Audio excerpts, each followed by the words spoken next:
بعض اوقات سننے میں آیا ہے کہ جسے فل باڈی ویکسنگ کراتے ہیں اور اس میں سارے اعضاء جو ہیں وہ ایک خاتون دوسری خاتون کے سامنے کرتی اور یہ کہتے ہیں کہ نہیں اس سے کیا فرق پڑتا ہے، عورت ہی تو ہے.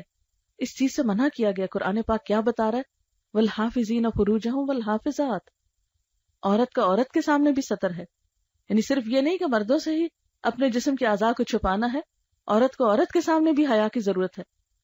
اسی طرح مثلا سوئمنگ میں جسم کو اتنا کھول دینا کہ ایک عورت دوسری عورت کو دیکھے یا جوان بچیاں ایک دوسرے کو دیکھیں، اس کی اجازت نہیں ہے.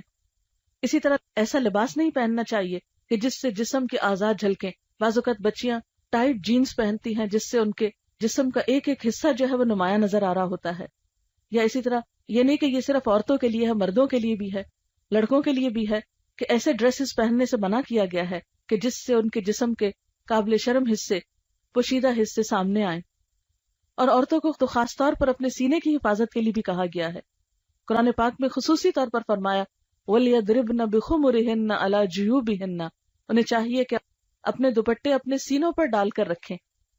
کیونکہ ایک اور جگہ پر فرمایا وَلَا تَبَرَّجْنَ تَبَرُّجَ الْجَاهِلِيَّةِ الْأُولَى کہ عورتیں وہ پہلی دور جاہلیت جیسی سجدج نہ دکھائیں، اپنے جسم کے فگرز کو نمایاں نہ کریں، کیونکہ یہ تو جاہلیت کی علامت ہے. آج ہم اسے ماڈرن ہونے کی علامت سمجھتے ہیں. آپ صلی اللہ علیہ وسلم نے فرمایا بے حیائی جس چیز میں ہوتی ہے اسے عیبدار بنا دیتی ہے، اور حیا جس چیز میں ہوتا ہے اسے زینت بخشتا ہے. آپ نے یہ بھی فرمایا الحیاء لا یأتی الا بخیر. حیا نہیں لاتا مگر خیر ہی خیر، بھلائی ہی بھلائی.